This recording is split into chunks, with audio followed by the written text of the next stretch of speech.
അവയവക്കടത്ത് കേസിൽ പ്രത്യേക അന്വേഷണ സംഘം തമിഴ്നാട്ടിൽ പരിശോധന തുടങ്ങി. പ്രധാന കണ്ണികളും ഇരകളും തമിഴ്നാട്ടിലുണ്ടെന്ന പ്രതി സാബിത്തിന്റെ മൊഴി. കടത്തു സംഘത്തിന് കൊച്ചിയിൽ പ്രാദേശിക സഹായം ലഭിച്ചതും വിലയിരുത്തൽ.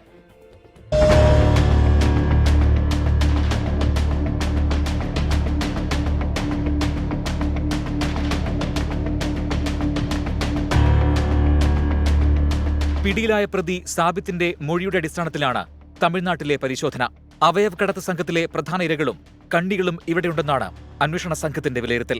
പ്രത്യേക അന്വേഷണ സംഘത്തിലെ ഒരു വിഭാഗമാണ് ഇപ്പോൾ തമിഴ്നാട്ടിലുള്ളത്.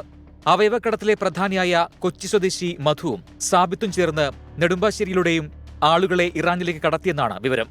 ഇവർക്ക് കൊച്ചിയിൽ നിന്ന് സഹായങ്ങൾ ലഭിച്ചു. കശ്മീരിൽ നിന്നുൾപ്പെടെ കൊച്ചി സ്വദേശി മധുവിന്റെ കമ്പനി അക്കൗണ്ടിലേക്ക് പണം എത്തിയതായാണ് കണ്ടെത്തൽ. പോലീസ് കസ്റ്റഡിയിലുള്ള സാബിത്തിന്റെ ചോദ്യം ചെയ്യൽ 5-ാം ദിവസത്തിലേക്ക് കടന്നു.